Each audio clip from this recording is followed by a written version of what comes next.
1988 November 3 ആഗ്രയിൽ നിന്ന് Indian പാരാട്രൂപ്പേഴ്സിനെയും വഹിച്ചുള്ള 2 വിമാനങ്ങൾ തിരുവനന്തപുരത്തേക്ക് പുറപ്പെടുന്നു. ബ്രിഗേഡിയർ ബൽസാരിയുടെ നേതൃത്വത്തിലായിരുന്നു ആ യാത്ര. ആഗ്രയിൽ നിന്ന് പാങ്ങോടുള്ള ക്യാമ്പിലേക്കുള്ള സാധാരണ യാത്ര എന്നാണ് ഔദ്യോഗികമായി പറഞ്ഞിരുന്നത്. എന്നാൽ ആ വിമാനങ്ങൾ തിരുവനന്തപുരത്ത് ഇറങ്ങാതെ ഇന്ത്യയുടെ വ്യോമാതിർത്തിയും കടന്ന് പറന്നു പോകുന്നത് തിരുവനന്തപുരത്തെ എയർ ട്രാഫിക് കൺട്രോൾ വിഭാഗം അമ്പരപ്പോടെ നോക്കിയിരുന്നു. ആഗ്രയിൽ നിന്ന് പുറപ്പെട്ട വിമാനങ്ങൾ 2700ഓളം കിലോമീറ്ററുകൾ പിന്നിട്ട് മാലിയിലെ ഹൽ വിമാനത്താവളത്തിലാണ് യാത്ര അവസാനിപ്പിച്ചത്. മാലിദ്വീപിലെ ബിസിനസ്സുകാരനായ അബ്ദുള്ള ലുത്തഫി ശ്രീലങ്കയിലെ people's liberation of Tamil Eelam plot എന്ന തീവ്രവാദ സംഘടനയുടെ കൂലിപ്പടയാളികളുടെ സഹായത്തോടെ മാലി പ്രസിഡന്റ് അബ്ദുൽ ഗയ്യൂമിനെ സ്ഥാനഭ്രഷ്ടനാക്കാൻ നടത്തിയ ശ്രമത്തെ പ്രതിരോധിക്കാനായിരുന്നു ഇന്ത്യൻ സൈന്യത്തിൻ്റെ ഈ യാത്ര. ഉമാമഹേശ്വരൻ്റെ നേതൃത്വത്തിലുള്ള തമിഴ് സായുധ സംഘടനയായ പ്ലോട്ടിൻ്റെ 200ഓളം കൂലിപ്പട്ടാളക്കാരെയാണ് ലുത്തഫി അട്ടിമറിക്കായി ദ്വീപിൽ ഇറക്കിയിരുന്നത്. ഇന്ത്യയുമായി വലിയ ചങ്ങാത്തം പുലർത്തിയിരുന്ന രാഷ്ട്രത്തലവനായിരുന്നു അബ്ദുൽ ഗയ്യൂം. ഡൽഹിയിലെത്തി ഇന്ത്യൻ പ്രധാനമന്ത്രി രാജീവ് ഗാന്ധിയുമായി കൂടിക്കാഴ്ച നിശ്ചയിച്ചിരുന്ന അതേ ദിവസമാണ് മാലിയിൽ അട്ടിമറി ശ്രമം നടന്നത്. തന്നെ നിഷ്കാസിതനാക്കാനുള്ള ശ്രമം പറഞ്ഞ് ഗയ്യൂം പ്രസിഡൻഷ്യൽ മന്ദിരത്തിൽ നിന്ന് രക്ഷപ്പെട്ട് മാലിദ്വീപ് പ്രതിരോധ സേനയുടെ ആസ്ഥാനത്തേക്ക് മാറിയിരുന്നു. ദ്വീപിലിറങ്ങിയ അക്രമികൾ ദേശീയ ടെലിഫോൺ എക്സ്ചേഞ്ച് ഉൾപ്പെടെ പ്രധാന സ്ഥാപനങ്ങളെല്ലാം പിടിച്ചെടുത്തു. പ്രസിഡൻഷ്യൽ പാലസിൽ കടന്ന അക്രമികൾ മാലിദ്വീപിന്റെ വിദ്യാഭ്യാസ മന്ത്രിയെ ബന്ദിയാക്കി. ഗയ്യൂം സഹായത്തിനായി US, Britain, India, Pakistan, Malaysia തുടങ്ങിയ രാജ്യങ്ങളുമായി ബന്ധപ്പെട്ടു. മറ്റു രാജ്യങ്ങളെല്ലാം കൈയൊഴിഞ്ഞെങ്കിലും ഇന്ത്യൻ പ്രധാനമന്ത്രി രാജീവ് ഗാന്ധി മാലദ്വീപിനെ സഹായിക്കാൻ തീരുമാനമെടുത്തു. ഓപ്പറേഷൻ കാക്ടസ് എന്ന് പേരിട്ട ഈ ദൗത്യത്തിൻ്റെ ഭാഗമായാണ് സൈനികർ ആഗ്രയിൽ നിന്ന് മാലിയിൽ പറന്നിറങ്ങിയത്. മാലിദ്വീപിലിറങ്ങിയ അക്രമി സംഘത്തിന് മർമ്മപ്രധാനമായ ഒരു പിഴവ് പറ്റി. തലസ്ഥാനമായ മാലിയിലെ വിമാനത്താവളം അവർ തങ്ങളുടെ നിയന്ത്രണത്തിലാക്കിയില്ല. അതിനാൽ എളുപ്പത്തിൽ വിമാനത്താവളത്തിലിറങ്ങിയ ഇന്ത്യൻ സേന ബോട്ട് വഴി കടൽ കടന്ന് മാലി നഗരത്തിലെത്തി. താമസിയാതെ അക്രമികളിൽ നിന്ന് മാലിയെ മോചിപ്പിച്ചു. പ്രസിഡന്റ് ഗയ്യൂം തൻ്റെ ഓഫീസ് മന്ദിരത്തിൽ തിരിച്ചെത്തി. എന്നാൽ യഥാർത്ഥ വെല്ലുവിളി പിന്നീടാണ് തുടങ്ങിയത്. അക്രമികളിൽ ചിലർ ഒരു മാലദ്വീപ് മന്ത്രി ഉൾപ്പെടെ 27 പേരെ ബന്ദികളാക്കി മാലി തുറമുഖത്ത് നങ്കൂരമിട്ട് കിടന്നിരുന്ന MV പ്രോഗ്രസ് എന്ന ചരക്ക് കപ്പലിലേക്ക് രക്ഷപ്പെട്ടു. കപ്പൽ റാഞ്ചിയെടുത്ത് രക്ഷപ്പെടാനുള്ള ശ്രമത്തിലായിരുന്നു അക്രമി സംഘം. അതോടെ ബന്ദികളെ രക്ഷിക്കുക എന്ന ദൗത്യവുമായി ഇന്ത്യൻ നേവി രംഗത്തിറങ്ങി. ഇന്ത്യയുടെ പടക്കപ്പലുകളായ ടിർ, ഗോദാവരി എന്നിവ മാലദ്വീപിലേക്ക് തിരിച്ചു. ഇതിനൊപ്പം രജപുത്, രഞ്ജിത്ത്, ഗോമതി, തൃശൂൽ തുടങ്ങിയ കപ്പലുകളും എത്തി. അക്രമികൾ റാഞ്ചിയെടുത്ത് രക്ഷപ്പെടാൻ ശ്രമിച്ച MV പ്രോഗ്രസിന്റെ നാവിഗേഷൻ ഓഫീസർ ഗുരുവായൂർ ചോലൂർപ്പെട്ടി സ്വദേശി വാഴപ്പള്ളി വിൻസെന്റ് ആയിരുന്നു. നനച്ചിരിക്കാതെ എത്തിയ പ്രതിസന്ധിക്ക് മുന്നിൽ കപ്പലിലെ മറ്റുദ്യോഗസ്ഥരെല്ലാം തളർന്നപ്പോൾ ധൈര്യപൂർവ്വം കപ്പലിൻ്റെ ചുമതല ഏറ്റെടുത്തത് വിൻസെൻ്റാണ്. അക്രമികൾ ചൂണ്ടിയ AK-47 ഇന്ത്യൻ സേന വർഷിക്കുന്ന റോക്കറ്റുകളും തീർത്ത പത്മവ്യൂഹത്തിന് മധ്യത്തിലായിരുന്നു ഈ യുവനാവികൻ. അക്രമികളുമായി വരുന്ന കപ്പൽ തങ്ങളുടെ സമുദ്രാതിർത്തി കടന്നാൽ തകർക്കാനായി ശ്രീലങ്കൻ സൈന്യം കണ്ണിൽ എണ്ണയൊഴിച്ച് കാത്തിരിക്കുന്നുമുണ്ടായിരുന്നു. എടുത്തു ചാടിയാൽ ആ നിമിഷം തിന്നു തീർക്കാനാവുന്ന സ്രാവുകൾ നിറഞ്ഞ കടലും ഭീഷണിയായി. ചെകുത്താനും കടലിലും നടുവിൽ എന്ന പ്രയോഗത്തേക്കാൾ ഭീകരമായ നിമിഷങ്ങളിലൂടെയാണ് വിൻസെൻ്റ് കടന്നുപോയത്. ഇതിനിടെ അക്രമികൾ ചില ബന്ദികളെ കൊന്ന് കടലിലേക്ക് എറിഞ്ഞു. ഇന്ത്യൻ സേന ഉതിർത്ത വെടിയുണ്ടകളേറ്റും ചിലർ മരിച്ചു. കപ്പലിൻ്റെ ഒരു ഭാഗത്തിന് തീ പിടിക്കുകയും ചെയ്തു. ജീവിതത്തിനും മരണത്തിനും ഇടയിലെ നൂൽപാലത്തിലൂടെയായിരുന്നു ആ മണിക്കൂറുകളിൽ വിൻസെൻ്റ് കടന്നുപോയത്. പോരാട്ടങ്ങൾക്കൊടുവിൽ ഏറെ സാഹസികമായി ഇന്ത്യൻ സേന അക്രമികൾക്ക് മേൽ വിജയം നേടി. 37 വർഷം മുമ്പ് ലോകരാജ്യങ്ങൾക്ക് മുമ്പിൽ ഇന്ത്യയുടെ അഭിമാനമുയർത്തിയ ഓപ്പറേഷൻ കാക്ടസിൻ്റെ ക്ലൈമാക്സ് രംഗങ്ങൾ ഒരിക്കൽ കൂടി ഓർത്തെടുക്കുകയാണ് ചോലൂർപ്പെടി KBM റോഡിൽ സീപ്പേൽ എന്ന പേരിട്ട വീട്ടിൽ കഴിയുന്ന വിൻസെൻ്റ് വാഴപ്പള്ളി. ശ്രീ വിൻസെൻ്റ് വാഴപ്പള്ളി, ഞാനൊക്കെ സ്കൂളിൽ പഠിക്കുന്ന കാലത്ത് 1988 ഞാൻ 10ാം ക്ലാസ്സിൽ പഠിക്കുന്ന കാലമാണ്. ആ കാലത്തൊക്കെ പത്രത്തിൽ വായിച്ച് വളരെ ആവേശം കൊണ്ടൊരു സംഭവമുണ്ട്. ഇന്ത്യയുടെ സൈന്യം മാലിദ്വീപിൽ ചെന്ന് അവിടെ ചില അക്രമി സംഘങ്ങൾ അവിടുത്തെ പ്രസിഡന്റ് അബ്ദുൽ ഗയ്യൂമിനെ പുറത്താക്കാൻ ശ്രമിക്കുന്ന ഒരു സംഘത്തെ ഇന്ത്യൻ സൈന്യം തുരത്തി ഓടിക്കുന്നു. ശ്രീലങ്കയിൽ ബിസിനസ് നടത്തിയിരുന്ന മാലി സ്വദേശിയായിട്ടുള്ള അബ്ദുള്ള ലുത്തഫി എന്ന് പറയുന്ന ഒരാളുടെ നേതൃത്വത്തിലാണ് ഈ ഒരു അട്ടിമറി ശ്രമം അന്ന് അവിടെ നടന്നത്. ഇന്ത്യൻ സൈന്യം ഇവരെ ദ്വീപിൽ നിന്ന് തുരത്തി ഓടിച്ചപ്പോൾ അവർ രക്ഷപ്പെടാനായിട്ട് ഒരു ശ്രമം നടത്തുന്നുണ്ട്. അവിടെ നിന്ന് ബോട്ട് പിടിച്ചെടുത്ത് ബോട്ടിൽ കയറുന്നു. ചിലരെ ബന്ദികളാക്കി കടലിൽ നങ്കൂരമിട്ട് കിടന്നിരുന്ന MV പ്രോഗ്രസ് എന്ന കപ്പലിൽ ഇവർ കയറി ആ കപ്പൽ റാഞ്ചിയെടുത്ത് രക്ഷപ്പെടാനൊരു ശ്രമം നടത്തുന്നു. ആ ശ്രമത്തെയും ഇന്ത്യൻ സൈന്യം പരാജയപ്പെടുത്തുന്നുണ്ട്. ഈ ഓപ്പറേഷൻ കാക്ടസ് എന്ന് പേരിട്ട ഈ ദൗത്യത്തിൻ്റെ, ഇന്ത്യൻ സേനയുടെ ദൗത്യത്തിൻ്റെ ക്ലൈമാക്സ് രംഗങ്ങൾ നടക്കുന്നത് ഈ MV പ്രോഗ്രസ് എന്ന് പറയുന്ന കപ്പലിലാണ്. ഈ കപ്പലിൻ്റെ നാവിഗേഷൻ ഓഫീസർ അങ്ങായിരുന്നു. എൻ്റെ തൊട്ടടുത്ത സ്വദേശിയായിട്ടുള്ള ചൗലുരുപ്പടി സ്വദേശിയായിട്ടുള്ള വിൻസെൻ്റ് വാഴപ്പള്ളിയാണ് ഈ കപ്പലിൻ്റെ നാവിഗേഷൻ ഓഫീസർ എന്ന വിവരമൊക്കെ ഈ അടുത്ത കാലത്താണ് ഞാൻ മനസ്സിലാക്കുന്നത്. ഇപ്പോൾ ആ സംഭവത്തിൻ്റെ വാർഷികം 37ാം വാർഷികം നവംബർ 3 നടക്കാനിരിക്കുകയാണ്. ഈ സമയത്ത് ഈ ഏറ്റവും പ്രധാനപ്പെട്ട സംഭവവികാസങ്ങൾ ഈ ഓപ്പറേഷൻ കാക്ടസിൽ അരങ്ങേറുന്നത് ഈ കപ്പലിലായിരുന്നു. അങ്ങാണ് ഈ ഭീകരരുമായിട്ട് സംസാരിച്ചതും അതുപോലെ തന്നെ ഇന്ത്യൻ സേനയുമായി സംസാരിച്ചതും. ഇതിനിടയിൽ ഒരു മീഡിയേറ്ററായിട്ട് അങ്ങ് പ്രവർത്തിക്കുന്നു. അതിൻ്റെ ഒപ്പം തന്നെ ഒരുപാട് സംഭവങ്ങൾ ഉണ്ടാകുന്നുണ്ട്. ചിലരെ ബന്ദികളെ ഈ അക്രമികൾ കൊന്നുതള്ളുന്നു, ഇന്ത്യൻ സേനയുടെ വെടിയേറ്റ് ചിലർ മരിക്കുന്നു. അങ്ങനെയൊക്കെയുള്ള ഒരുപാട് സംഭവങ്ങൾ നടന്നുകൊണ്ടിരിക്കുന്നുണ്ട്. ഇതിനിടയിലും ഇതിൻ്റെ ഒരു ക്ലൈമാക്സിലേക്ക് കാര്യങ്ങൾ എത്തിക്കുന്നതിൽ നിർണായകമായൊരു പങ്കുവഹിച്ച വ്യക്തിയാണ് ശ്രീ വിൻസെൻ്റ് വാഴപ്പള്ളി. ഈ ഒരു സമയത്ത് അന്ന് നടന്ന ഇന്ത്യൻ സൈന്യത്തിന്റെ ആ വീരോചിതമായ ധീര ഉദാത്തമായ ഇടപെടൽ എങ്ങനെയാണ് ഓർത്തെടുക്കാൻ കഴിയുന്നത്? 1988 നവംബർ 3 ഞങ്ങളുടെ കപ്പൽ മാൽഡീവ്സിന്റെ ആങ്കറിൽ കിടക്കുകയായിരുന്നു. ഞങ്ങൾ സിംഗപ്പൂരിൽ നിന്ന് ഫുൾ ലോഡ് കാർഗോ, മാൽഡീവ്സിലെ മീൻ ഒഴികെ ബാക്കി എല്ലാ സാധനങ്ങളും അവർ ഇമ്പോർട്ട് ചെയ്യുകയാണല്ലോ. അങ്ങനെ ഫുൾ ലോഡ് കാർഗോ ആയിട്ട് ഞങ്ങൾ ആങ്കറിൽ കിടക്കുന്നു മാൽഡീവ്സിൽ. അപ്പോൾ 3-ാം തീയതി പുലർച്ചെ മാൽഡീവ്സിൽ നിന്നും വെടിവെച്ചുകൾ കേൾക്കുന്നു. അപ്പോൾ ഞാൻ എൻ്റെ ക്യാപ്റ്റനോട് പറഞ്ഞു, ഇങ്ങനെ അവിടെ വെടിവെച്ചുകൾ കേൾക്കുന്നുണ്ട്. അപ്പോൾ അങ്ങോട്ട് പറഞ്ഞു അത് അവിടെ നാഷണൽ ഡേ വരാനുള്ള അതിൻ്റെ സെലിബ്രേഷൻസ് ആയിരിക്കാമെന്ന് പറഞ്ഞു. അങ്ങനെ അത് കഴിഞ്ഞു. അപ്പോൾ തന്നെ ഞങ്ങൾക്ക് മനസ്സിലായി എന്തോ സംതിങ് റോങ് ആണെന്ന് എനിക്ക് തോന്നി. അവിടെ അടുത്തുള്ള കപ്പലുകളെല്ലാം ഒരു ആങ്കർ ഇട്ട് പുറത്തേക്ക് പോയി, ഞങ്ങൾ മാത്രം അവിടെ കിടക്കണ്ടായിരുന്നുള്ളൂ. പക്ഷെ അറിയില്ല. അങ്ങനെ ഞങ്ങൾ ആങ്കർ വാച്ച് ചെയ്തുകൊണ്ടിരിക്കുകയാണ്. ആങ്കർ കിടക്കുമ്പോൾ ആങ്കർ വാച്ച് 6 hours ഡ്യൂട്ടി ചെയ്തുകൊണ്ടിരിക്കുകയാണ്. ഞാൻ ആ കപ്പലിലെ നാവിഗേഷൻ ഓഫീസറാണ്. കപ്പലിലെ ഗതിവിധികൾ നിയന്ത്രിക്കുന്നത് ഞാനാണ്. അങ്ങനെ ഇരിക്കുമ്പോൾ ഒരു 2 മണി നേരത്ത് കപ്പലിലേക്ക് ചെറിയൊരു ബോട്ട് വരുന്നു. അവിടെ മാൽഡീവ്സിൽ നിന്ന് പിടിച്ചടക്കിയ ഒരു ബോട്ടിൽ 2-3 പേര് ഓടി കപ്പലിലേക്ക് അടുത്ത് വരണം. അപ്പോൾ ഞങ്ങൾ സാധാരണ ഗ്യാങ് വെച്ചിട്ടുണ്ടാക്കി, സൈഡിൽ ഇറങ്ങാനുള്ള ഗ്യാങ് വേ, അത് ഞാൻ ലിഫ്റ്റ് ചെയ്ത് മുകളിലേക്ക് ആക്കിയിട്ടും അവര് ഹുക്കിട്ടിട്ട് മുകളിലേക്ക് കയറി. ഒരുത്തൻ മുകളിലേക്ക് കയറി. അപ്പോൾ അവൻ്റെ ഒരു ലീഡറാണ് എന്ന് വെച്ചാൽ എന്നോട് ചോദിച്ചു. അവൻ്റെ കയ്യിലെ AK-47 ഒരു തോക്കുണ്ടായിരുന്നു. എന്നോട് ചൂണ്ടിക്കാണിച്ചിട്ട് പറഞ്ഞു, ഹാൻഡ്സ് അപ്പ് പറഞ്ഞു. ഇപ്പം നമ്മൾ ചെറുപ്പത്തിൽ കണ്ട് പരിചയ സ്ഥിതിക്ക് ഞാൻ കൈ മേളിലേക്ക് ആക്കി. ഉടനടി അവൻ എൻ്റെ പിന്നിൽ AK-47 വെച്ചു.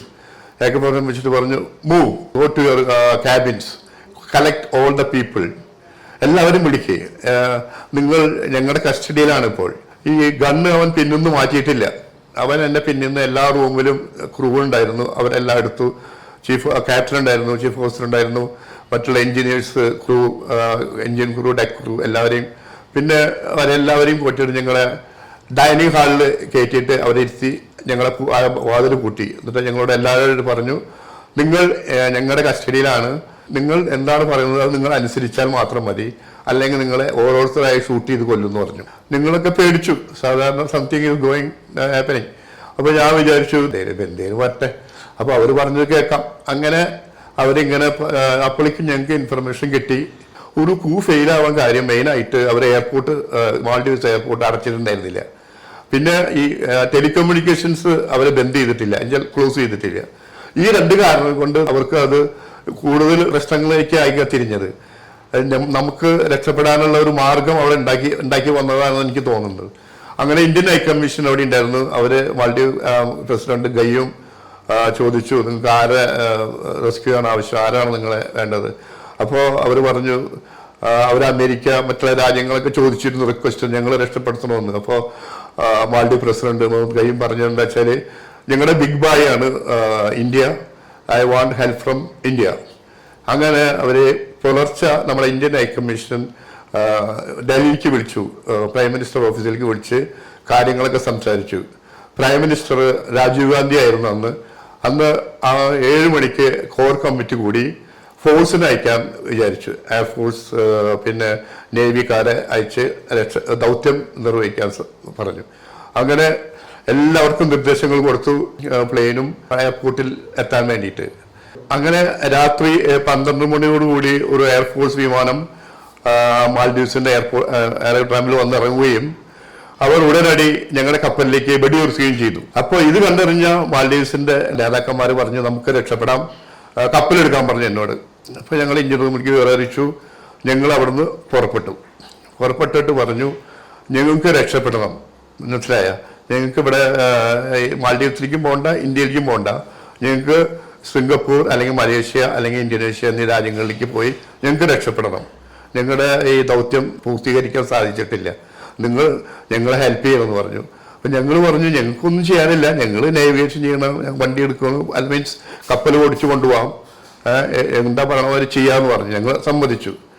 ഇതിനിടയ്ക്ക് ക്യാപ്റ്റനും ചീഫ് ഓഫീസറൊക്കെ സൈലൻ്റായി, അവർ എന്തോ ഷോക്കേറ്റ മാതിരി. അപ്പം ഞാനത് അവരുടെ ദൗത്യങ്ങളൊക്കെ ഞാൻ ഏറ്റെടുത്തു. ഞാൻ കുറച്ചുകൂടി വിഗ്രസായി, ഞാൻ എന്തൊക്കെ ചെയ്യണം എന്തൊക്കെ ചെയ്യാണ്ടിരിക്കണം. അപ്പോൾ ഞാൻ ആദ്യത്തെ ദിവസം ഇവർ നമ്മളെ കപ്പൽ ഇങ്ങനെ പോയിക്കൊണ്ടിരിക്കുകയാണ്. ഇവർ പലതും പറയും, എന്നോടത്തേക്ക് പോകണമെന്ന് പറയും, പിന്നെ ഇങ്ങോട്ടാക്കണമെന്ന് പറയും.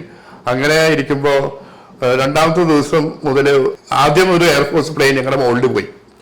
അപ്പോൾ അവർക്ക് മനസ്സിലായി ഞങ്ങൾ ഇവിടെ ഉണ്ടെന്നുള്ളത്. അങ്ങനെ അവർ നേവിക്കാർക്ക് ഇൻഫോം ചെയ്തപ്പോൾ അത് 2 കപ്പൽ ഞങ്ങളുടെ 2 സൈഡിലായിട്ട് വന്നു, ഞങ്ങളുടെ കൂടെ വരികയാണ്. അപ്പോൾ അവർ ഇങ്ങനെ വോക്കി ടോക്കി എന്ന് പറഞ്ഞ സംഭവമുണ്ട്. വോക്കി 16 ചാനലിൽ നമുക്ക് മറ്റുള്ള കപ്പലുകളിലേക്ക് വിവരം അറിയാൻ വേണ്ടിയിട്ടുള്ള സംവിധാനമുണ്ട്. അപ്പോൾ അതിൽ ചോദിച്ചു നിങ്ങൾ ഇനി രക്ഷപ്പെടാൻ പോകണില്ല. അവിടുത്തെ കമാൻഡർ പറഞ്ഞു നേവിയിലെ, നിങ്ങളുടെ എത്രയും വേഗം നിങ്ങൾ സറണ്ടർ ചെയ്യണം, അല്ലെങ്കിൽ ഞങ്ങൾ കപ്പല് പൊളിച്ചടക്കം എന്ന് പറഞ്ഞു. അപ്പോൾ നേതാക്കന്മാർ പറഞ്ഞു ഇല്ല, ഞങ്ങൾ ഒരിക്കലും സറണ്ടർ ചെയ്യില്ല, ഞങ്ങൾ പോവും, ഞങ്ങൾ രക്ഷപ്പെടും. അപ്പോൾ അങ്ങനെ കപ്പൽ ഇങ്ങനെ പോയിക്കൊണ്ടിരിക്കുക. രണ്ടാമത്തെ ദിവസം അവർ ഫയർ ചെയ്തു, ഫ്രണ്ടിലേക്ക് ഫയർ ചെയ്തപ്പോൾ കപ്പലിന്റെ ഫ്രണ്ട് ഭാഗമൊക്കെ കത്തിപ്പടർന്നപ്പോഴും ഇവര് അനങ്ങളില്ല. അവരിങ്ങനെ പറയുന്നുണ്ട്, അവരിങ്ങനെ കുറെ റിക്വസ്റ്റുകൾ ചെയ്യുന്നുണ്ട്, നിങ്ങൾ നേതാക്കന്മാരോട് പറയേ നിങ്ങൾ സറണ്ടർ ചെയ്യേ, നമുക്ക് സറണ്ടർ ചെയ്യാം. ഇല്ല, ഞങ്ങൾ ഒരിക്കലും സറണ്ടർ ചെയ്യില്ല, ഞങ്ങൾക്ക് ആ പരിപാടി അറിയില്ല, നിങ്ങൾക്ക് രക്ഷപ്പെടണം, എന്തായാലും വേണ്ടില്ല എന്ന് പറഞ്ഞു. അങ്ങനെ ഇങ്ങനെ ഇവര് ഇന്ത്യൻ നേവിക്കാരെ ഞങ്ങളോട് റിക്വസ്റ്റ് ചെയ്തിരുന്നു. പിന്നെ വേറൊരു കാര്യം, വോക്കി ടോക്കിയിൽ എപ്പോഴും അവർ അനൗൺസ്മെന്റ് ചെയ്യുന്നുണ്ട്, ഇന്നമാതിരി കാര്യങ്ങൾ ഞങ്ങൾ നിങ്ങളുടെ കപ്പലിനെ മുക്കും, അതുവരെ പറഞ്ഞു. രണ്ടാമത്തെ ദിവസം അത്രയ്ക്കധികം പറഞ്ഞു. അപ്പോൾ എന്നിട്ടും അവർ കൂടാക്കണില്ല, അവരെ സമ്മതിക്കുന്നില്ല. അവർ പറഞ്ഞു ഞങ്ങൾക്ക് രക്ഷപ്പെടണം, വേറൊരു അൾട്ടിമേറ്റ് ചോയ്സ് ഇതിലില്ല എന്ന് പറഞ്ഞു. ഇതൊക്കെ ഇവര് തമിഴിൽ പറഞ്ഞു, ഞാൻ ഇംഗ്ലീഷിലാക്കിയിട്ട് നേവിക്കാർക്ക് കൊടുക്കുകയാണ്. മാൽഡീവിന്റെ മിനിസ്റ്ററും അയാളുടെ ഭാര്യ ഇംഗ്ലീഷുകാരിയായിരുന്നു. അവരെയും ഇതിൽ ബന്ദികളാക്കി വെച്ചിട്ട് ഞങ്ങളുടെ കപ്പലിൽ കൊണ്ടുപോകുന്നുണ്ടായിരുന്നു. ഇത് വലിയ ഇഷ്യൂ ആക്കാൻ വേണ്ടിയിട്ടുള്ള ഒരു പരിപാടിയാണ് അവർ ചെയ്തത്. ഞാൻ ഇതൊക്കെ പറഞ്ഞു നമ്മുടെ ഇന്ത്യൻ നേവിക്കാരോട്. പക്ഷെ അവര് പറയുന്നത് സാറില്ല, അതൊക്കെ understand, but we have to, അവര് രക്ഷപ്പെടുന്നുണ്ട്, പക്ഷെ നിങ്ങൾ സറണ്ടർ ചെയ്യേ ഫസ്റ്റ്. അപ്പോൾ അവർ പറഞ്ഞു ഞങ്ങൾ സറണ്ടർ ചെയ്യില്ല എന്ന് പറഞ്ഞു. മൂന്നാമത്തെ ദിവസം അവർ ബ്രിഡ്ജിലേക്ക് വെടിവെച്ചു, ബ്രിഡ്ജിന്റെ നാവിഗേഷൻ ബ്രിഡ്ജിലേക്ക്. ഞാനവിടെ മുകളിലുണ്ടായിരുന്നു. അപ്പോൾ തന്നെ 2-3 പേര് അവിടെ വെടിയേറ്റ് മരിച്ചു. ബ്രിഡ്ജിൽ നേരിട്ട് അവിടെ ബൾക്കേഡ്സ് ഇല്ല, നമുക്ക് ഇരുമ്പിന്റെ പാളികൾ വരുന്നില്ല. അതിനിടയ്ക്ക് ഇവര് രണ്ടാമത്തെ ദിവസം പറഞ്ഞു ഞങ്ങള് ഇവിടുത്തെ ഓരോരോ ആൾക്കാരെയും വെടിവെച്ച് വന്ന് ലൈഫ് ജാക്കറ്റ് ഇട്ട് നിങ്ങൾക്ക് കാണിച്ചു തരാമെന്ന് പറഞ്ഞു. അങ്ങനെ അവര് തലേ ദിവസം 1-2 പേരെ വെടിവെച്ച് എന്റെ മുമ്പിൽ വെച്ചതാണ് ചെയ്യുന്നത്. വെടിവെച്ച് തലയ്ക്ക് ഇവിടെ ഒറ്റ വെടിയാണ്, ഒരു വയസ്സായ ആളെ അവർ സെലക്ട് ചെയ്തു. അത് കഴിഞ്ഞിട്ട് അവര് കടലിലേക്ക് എറിയാണ്. നിങ്ങൾ കണ്ടോ, ഇതിൽ ഓരോരുത്തർ ഇതുമാതിരി വെടിവെച്ചിടും എന്ന് പറഞ്ഞു. അപ്പൊ നേവിക്കാർ പറഞ്ഞു ഇതൊക്കെ ഞങ്ങൾ കുറെ കണ്ടിട്ടുള്ളതാണ്, ഇതൊന്നും ഞങ്ങൾക്ക് വിഷയമില്ല. അങ്ങനെ 2-3 തന്നെ ഇവര് വെടിവെച്ച് കാണിച്ചു കൊടുത്തു. അങ്ങനെ മൂന്നാമത്തെ ദിവസം അവര് വളരെ ക്ലോസ് ആയിട്ട് വന്നു 2 കപ്പലുകളും. ഞങ്ങളുടെ കാർഗോ കപ്പല് അത്ര വലിയ കപ്പലൊന്നല്ല, ചരക്ക് കൊണ്ടാണ് കപ്പലല്ലേ. അങ്ങനെ കുറെ ദൂരം പോയി. ഒരു മൂന്നാമത്തെ ദിവസം മോർണിംഗിൽ അവർ ശരിക്കും വെടിവെച്ചു. ശരിക്കും ഭയങ്കര 56 mm ഗണ്ണൊക്കെയാണ് അവരടിച്ചതെന്ന് പറഞ്ഞു. അതടിച്ചപ്പോ എല്ലാ കപ്പലൊക്കെ സ്റ്റേബിളായി. കപ്പലിന് അലങ്കോലപ്പെട്ട് എഞ്ചിൻ റൂമിലേക്ക് വെടിയുണ്ട കയറി, ഫ്രണ്ട് താഴത്തേക്ക് മുങ്ങി തുടങ്ങി. 4 പേരും 4 തരത്തിലുള്ള ആൾക്കാരാണ് ഈ നേതാക്കന്മാരെ. അതിൽ ഒരാൾക്ക് നേവിഗേഷൻ അറിയാം, ഒരാൾക്ക് ആർമിയുടെ കാര്യങ്ങൾ അറിയാം, ഒരാൾക്ക് എയർഫോഴ്സിനെ പറ്റി അറിയാം, ഒരാൾ പൊളിറ്റിക്കലായിട്ട് അറിയാം. ഈ 4 പേരും കൂടിയിട്ടാണ് അവരുടെ ഒരു കോർ ഗ്രൂപ്പ്. അവരത്രയും വയസ്സൊന്നായിട്ടില്ല, 30-35 വയസ്സൊന്നായിട്ടുള്ള എല്ലാവർക്കും ഐ തിങ്ക് ഹൈലി ട്രെയിൻഡ് ആണെന്ന് തോന്നും. അപ്പൊ അവര് പറഞ്ഞു ഇങ്ങനെ വെടിവെച്ചപ്പോ അവർക്ക് തോന്നി ഇനി ഇത് രക്ഷയില്ല എന്ന് തോന്നി. അപ്പൊ അവര് പറഞ്ഞു ഞങ്ങൾ സറണ്ടർ ചെയ്തതെന്ന് പറയണം പറഞ്ഞു. അവന് ഭാഗ്യത്തിൽ ഈ വെടിവെപ്പിലൊന്നും ടോക്കിക്കൊന്നും ഒരു കുഴപ്പമുണ്ടായില്ല. മനസ്സിലായാലും വയറ് ഡിസ്കണക്ട് ആകുമ്പോൾ ഒന്നും ഉണ്ടായില്ല. അങ്ങനെ ഞാൻ അവരോട് ഇവർ പറഞ്ഞു ദേ ആർ സറണ്ടേഡ്. ആ സമയത്ത് ഈ 4 പേരും എന്റെ മുമ്പിൽ വെച്ചിട്ട് AK-47 ചെവിയിൽ വെച്ച് വെടിവെച്ച് അവരപ്പം തന്നെ മരിച്ചു. അവരെന്നിട്ട് കൂലിപ്പെട്ട ആൾക്കാരോട് പറഞ്ഞു നിങ്ങൾ വേണമെങ്കിൽ രക്ഷപ്പെട്ടോ, ഞങ്ങൾ 4 പേരും പോവാന്ന് പറഞ്ഞു. അവരൊരിക്കലും സറണ്ടർ ചെയ്യാൻ തയ്യാറല്ല.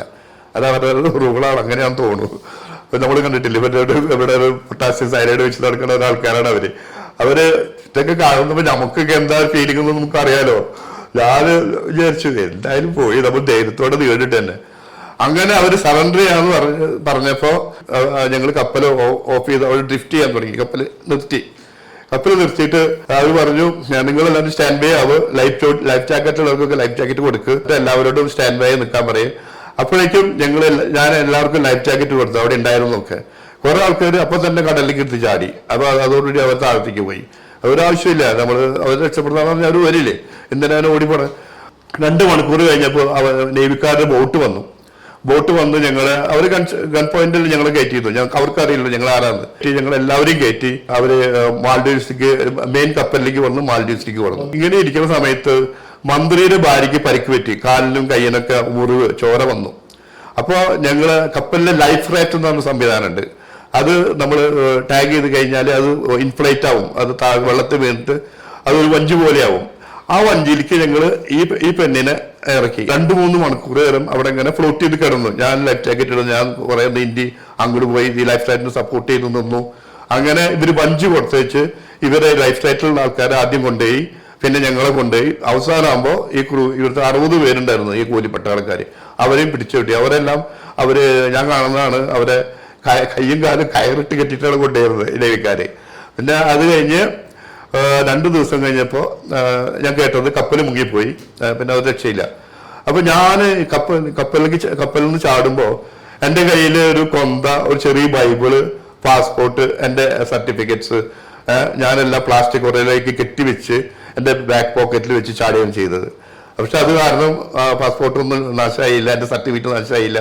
ഞാനിപ്പോഴും വിചാരിക്കുന്നു ദൈവം എനിക്ക് തുടങ്ങുന്നു എന്നുള്ള ഒരു കാര്യം എനിക്ക് 100% ഉറപ്പുണ്ട്. അങ്ങനെ മാൽഡീവ്സിൽ ഞങ്ങൾക്ക് ഭയങ്കര സ്വീകരണം കിട്ടി. ഞങ്ങളെ മാൽഡീവ് പ്രസിഡന്റ് മുഹമ്മദ് ഖയ്യിം ഞങ്ങളെ ഹസ്തദാനം ചെയ്ത് സ്വീകരിച്ചു.